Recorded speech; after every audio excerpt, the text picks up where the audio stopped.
জনগণকে বলতে চাই, আমাদের নবী আপনার নবী, আমাদের আল্লাহ আপনার আল্লাহ। আমরা জনগণকে বলতে চাই, আমাদের আল্লাহ আপনার আল্লাহ, আমাদের নবী আপনার নবী। এটা কোনো সাম্প্রদায়িক আন্দোলন নয়, এটা কোনো সাম্প্রদায়িক আন্দোলন নয়, এটা একটা জাতীয় আন্দোলন, এটা একটা জাতীয় আন্দোলন। আমরা জানি আপনারা ইমারা কায়েম করতে পারবেন না, আমরা জানি যে আপনারা আল্লাহর বিধানকে আল্লাহর জমিনে বাস্তবায়ন করার ক্ষমতা রাখেন না, কিন্তু অন্তত সাতেমদের বিচারের আইনটা বাস্তবায়ন করে নিজেদের ঈমান এবং মুসলিমত্বের ন্যূনতম পরিচয়টুকু দেন। আসসালামু আলাইকুম ওয়া রাহমাতুল্লাহি ওয়া বারাকাতুহু।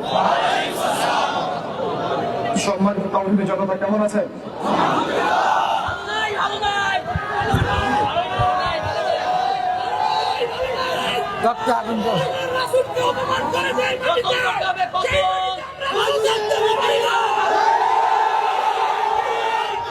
তাকবীর, তাকবীর, তাকবীর। বিসমিল্লাহির রহমানির রহিম। আলহামদুলিল্লাহ নাহমাদুহু ওয়া নুসাল্লি আলা রাসূলিহিল কারীম, আম্মা বা'দ। সম্মানিত তাওহীদের জনতা, আপনারা সকলেই জানেন যে আমরা কি উদ্দেশ্যে এখানে একত্রিত হয়েছে। আল্লাহ রাব্বুল আলামিনের দরবারে আমরা লাখো কোটি শুকরিয়া জ্ঞাপন করছি যে আল্লাহ রাব্বুল আলামিন আমাদেরকে আরো একবার শাপলা চত্বরে আসার তৌফিক দিয়েছেন। এই শাপলা বাংলাদেশকে ঈমান এবং কুফরের মেরুকরণে বিভক্ত করে ফেলেছে। এই শাপলা বাংলাদেশকে তাওহীদ এবং শিরকের মেরুকরণে বিভক্ত করে ফেলেছে। গত জুমার দিন আমরা এখানে ছিলাম, আমরা কি কি দাবি উত্থাপন করেছি সেটা আমাদের প্রশাসন সরকার খুব ভালো করেই জানেন, কিন্তু বিগত 7 দিনে আমরা এর বিরুদ্ধে কোনো রকম ব্যবস্থা গ্রহণ করতে দেখি নাই। আমরা এখানে তথাকথিত কোনো গণতান্ত্রিক আন্দোলন করতে আসি নাই, আমরা এখানে কোনো ইলেকশন করতে আসি নাই, আমরা এখানে নতুন কোনো রাজনৈতিক দল ঘোষণা করতে আসি নাই, আমরা এখানে কোনো রাজনৈতিক দলের লেজুর বৃত্তি করতেও আসি নাই। আমরা যারা এখানে হাজির হয়েছি একমাত্র আল্লাহ এবং তার রাসূলের মহব্বতে হাজির হয়েছি। আমরা যারা এখানে হাজির হয়েছি শুধুমাত্র এক আল্লাহ এবং তার রাসূলের প্রেমে হাজির হয়েছি। আমরা বাংলাদেশের মধ্যে খেয়াল করে দেখছি, অভ্যুত্থান হচ্ছে, সংবিধান সংস্কার হচ্ছে, নতুন রাজনৈতিক দল গঠন হচ্ছে, ইন্টারনাল অনেক মিটিং হচ্ছে, অনেক মিছিল হচ্ছে, পলিসি মেকিং হচ্ছে, এবং আমরা দেখছি নির্বাচনের প্রস্তুতি চলছে। কিন্তু 16 কোটি মুসলিম দেশের 16 কোটি মুসলিম জনতার এই বাংলার মাটিতে সাতেমে রাসূলদের বিচারের কোনো ব্যবস্থা গ্রহণ করা হচ্ছে না। তার মানে কি আমরা ধরে নিব যে সাতেমে রাসূল এই ইস্যুটি এবং মুরতাদ এই ইস্যুটি, ব্লাসফেমির এই ইস্যুটি আপনাদের কাছে রাজনীতি, অর্থনীতি, সংস্কৃতির চাইতে গৌণ বিষয়? আমরা কি এটা ধরে নিব?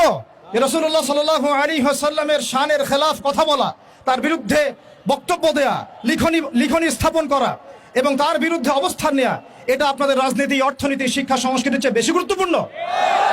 যদি এটা আপনারা প্রচার করতে চান এবং এটা প্রমাণ করতে চান, তাহলে বাংলার তাওহীদের জনতা কিন্তু চুপ করে বসে থাকবে না। তাওহীদের জনতা, আরেকটা বিষয় আমি স্পষ্ট করতে চাই, সেটা হচ্ছে বাংলাদেশে কেউ হিন্দু হোক আমাদের কোনো আপত্তি আছে? কেউ বৌদ্ধ হলে আমাদের কোনো আপত্তি আছে? কেউ খ্রিস্টান ধর্মাবলম্বী হলে আমাদের কোনো আপত্তি আছে? কেউ যদি নাস্তিকও হয়ে যায় আমাদের কোনো আপত্তি নাই। কিন্তু নাস্তিকতার দোহাই দিয়ে সেই লেভেলকে ব্যবহার করে যখন আপনি আল্লাহ এবং তার রাসূলের শানে কটূক্তি করবেন, আমাদের আপত্তি তখনই আমরা ঘরে চুপ করে বসে থাকবো না ইনশাআল্লাহ। আপনি নাস্তিক হয়ে জাহান্নামে যান, আমাদের কোনো আপত্তি নাই, কিন্তু নাস্তিকতার আদলে আপনি মুসলিমদের সেন্টিমেন্টকে আঘাত করতে পারেন না। আপনি কোন ধর্মের তাবেদার হয়ে ইসলাম ধর্মকে কটূক্তি করতে পারেন না। আপনি ইসলাম ধর্মের এবং তাওহীদি জনতার সেন্টিমেন্টে আঘাত করতে পারেন না। আমরা নবী সাল্লাল্লাহু আলাইহি ওয়াসাল্লামের স্পষ্ট হাদিস শুনিয়েছিলাম, আপনাদের সবার মনে আছে, মান সাব্বা নাবিয়ান ফাকতুলু, মান সাব্বা নাবিয়ান ফাকতুলু, মান সাব্বা নাবিয়ান। এখন আপনারা সবাই জানেন এই দায়িত্ব কার উপর বর্তায়? এই দায়িত্ব বর্তায় আমাদের সরকারের উপরে। সরকার মুসলিম হোক, অমুসলিম হোক, ইন্টারিম হোক অথবা দলীয় সরকার হোক, যে কোনো সরকারি হোক না কেন, তার উপরে দায়িত্ব বর্তায় তারা যেন সাতেমে রাসূলের বিচার করেন, তারা যেন আল্লাহ দ্রোহীদের বিচার করেন, তারা যেন ইসলাম বিদ্বেষীদের বিচার করেন, তারা যেন ইসলাম ফোবিয়া যারা ছড়ায় তাদের বিচার করেন। কিন্তু এখন পর্যন্ত আমরা তাদেরকে মামলা নিতে পর্যন্ত দেখি নাই। আমাদের ভাইয়েরা থানায় থানায় ঘুরেছেন, মামলা নেওয়া হয় নাই। এই তথাকথিত গণতান্ত্রিক আইনের এবং এই তাগুতি সিস্টেমের মার পেছে সাতেমে রাসূলের মতো স্পর্শগত ইস্যুতে মামলা নেওয়া হচ্ছে না। তাহলে কি আমরা এটা প্রমাণ করেছেন আপনারা তাহলে যে তাগুতি বিধান কখনোই সাম্য এবং ইনসাফ কায়েম করতে পারে না? আপনারা নিজেরাই প্রমাণ করেছেন যে তাগুতি বিধান এবং মানব রচিত সংবিধানগুলো, আইনগুলো কখনো মুসলিমদের সেন্টিমেন্টের পক্ষে আসতে পারে না। তারা কখনো সাতেমে রাসূলের পর্যন্ত বিচার করতে পারে না, তারা আল্লাহ দ্রোহীদের বিচার করতে পারে না, তারা ইসলাম বিদ্বেষীদের কোনো বিচার করতে পারে না। আপনারা পারেন শুধু দুটো কাজ করতে, এক পশ্চিমাদের তাবেদারি করতে এবং দুই ভারতীয়দের তাবেদারি করতে এবং তাদের অভ্যন্তরীণ দালালদের তাবেদারি করতে। অতএব আমরা আবারও সতর্ক করতে চাই, এই সুস্পষ্ট হাদিসের উপরে আপনারা আমল করুন, অন্যথায় তাওহীদি জনতা শরিয়া আইন বাস্তবায়ন করার প্রক্রিয়ার দিকে হাঁটবে ইনশাআল্লাহ। ইয়া খিলাফ ইয়া শাহাদাত, হয় খিলাফত না হয় শাহাদাত, হয় খিলাফত না হয় শাহাদাত। সম্মানিত তাওহীদি জনতা, আমি অল্প কথা শেষ করব।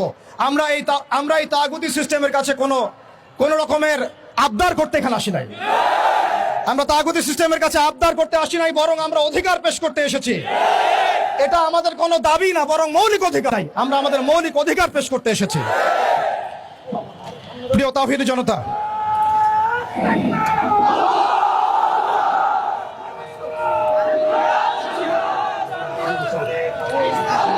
প্রিয় তাওহীদি জনতা, আমাদের হাতে সময় কম, আমি 2 মিনিটে শেষ করছি।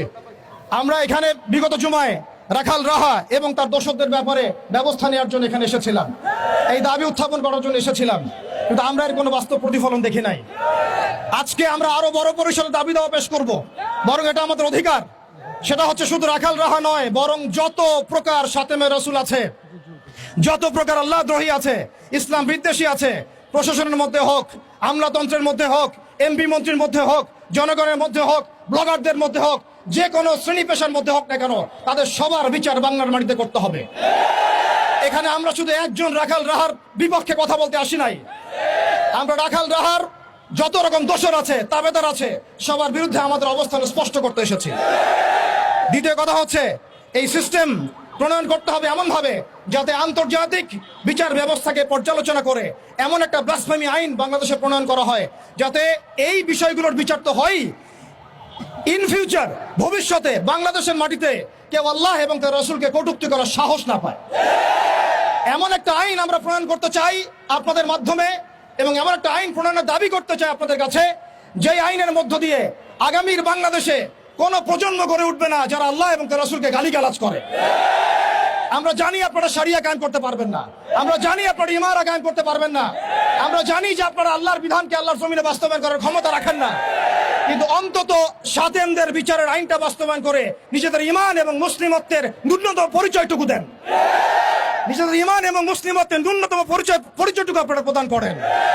প্রিয় তাওহীদি জনতা, আমরা শেষ কথা বলছি এটাই, যে আমাদের সরকার এদের বিরুদ্ধে আমাদের অবস্থান নয়, আমাদের প্রশাসন তাদের বিরুদ্ধে আমাদের অবস্থান নয়, আমাদের জনগণ তাদের বিরুদ্ধে আমাদের অবস্থান নয়। আমরা আজকে চাইলে এখানে কোটি মানুষের সমাবেশ করতে পারতাম। আমরা ওয়ার্ল্ড অ্যাফেয়ার্স বুঝি, আমরা জিওপলিটিক্স বুঝি, আমরা দেশের অভ্যন্তরীণ বিশৃঙ্খলাগুলো বুঝি, কিন্তু আমরা সাতেমে রাসূলের ইস্যুতে কেউ চুপ থাকবো না ইনশাআল্লাহ। যতদিন পর্যন্ত আপনারা এটা বাস্তবায়ন করবেন না, ততদিন পর্যন্ত বাংলার তাওহীদি জনতা ঘরে কখনোই চুপ করে বসে থাকবে না। অতএব আমরা সরকারকে অনুরোধ করতে চাই, আমাদের নবী আপনার নবী, আমাদের আল্লাহ আপনার আল্লাহ।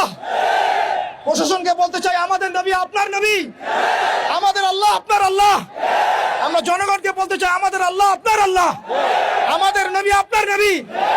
এটা কোনো সাম্প্রদায়িক আন্দোলন নয়, এটা কোনো সাম্প্রদায়িক আন্দোলন নয়, এটা একটা জাতীয় আন্দোলন, এটা একটা জাতীয় আন্দোলন। মান সাব্বা নবিয়ান ফাকতুলুহু, মান সাব্বা নবিয়ান, মান সাব্বা নবিয়ান। ওয়া আখিরু দাওয়ানা আনিল হামদুলিল্লাহি রাব্বিল আলামিন।